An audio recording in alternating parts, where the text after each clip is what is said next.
Dahil napakaraming marites talaga na nagtatanong, gusto makita yung bahay namin. Yes, eto na po siya. Bare unit lang. So, malaki, medyo malaki, malawak kumpara doon sa ano namin guys. Kumpara siya doon sa inuupahan namin.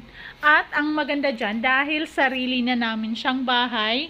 So, ito yung kanyang ano siya?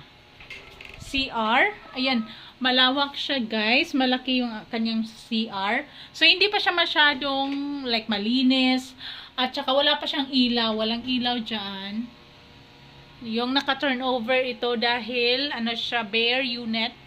So, ganyan lang siya CR. Tapos, kabila ng CR na yan guys, meron tayo ditong pintuan palabas sa laundry area namin. At guess what, kung ano makikita ninyo dyan?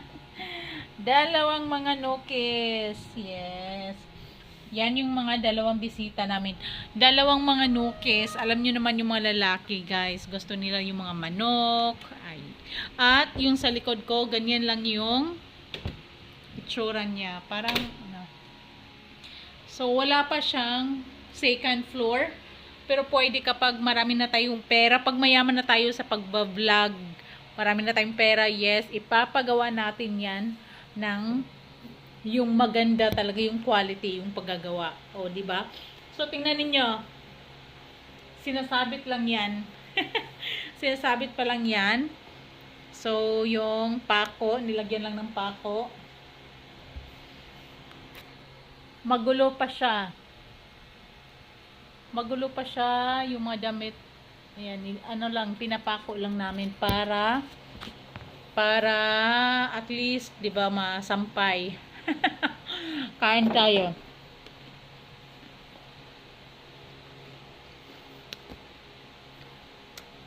Marami kasing nagtatanong, maraming gustong makita. Nagtatanong kung gaano kalaki, gaano kaganda. Yung front na ano niya, front na area. Titingnan natin guys.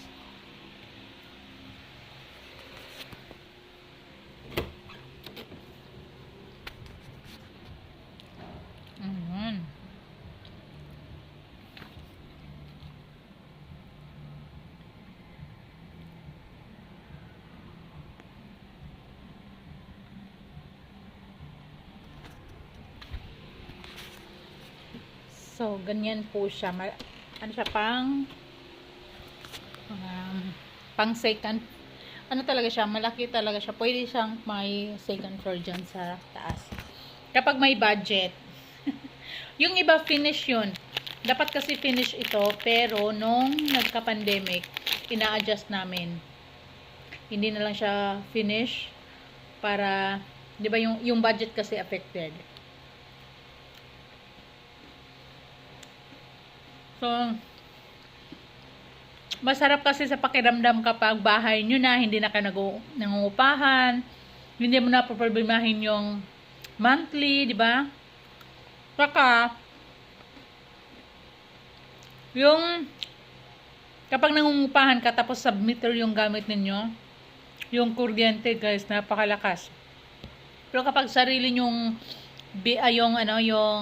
yung meter, sarili nyo talaga, mahina lang. Tipid sa kuryente.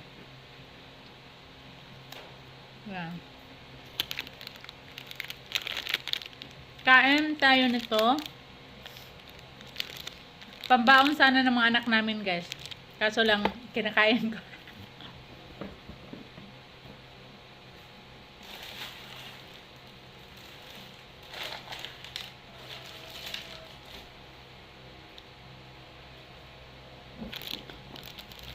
So, syempre, update din tayo. Hindi kasi pwedeng i-invite natin yung mga gustong makakita ng bahay namin. Hindi kasi pwedeng i-invite dito kasi magulo pa. So, kung paano nyo siya nakikita dyan sa video, ganun. Ganun din talaga siya sa personal kapag pupunta kayo dito.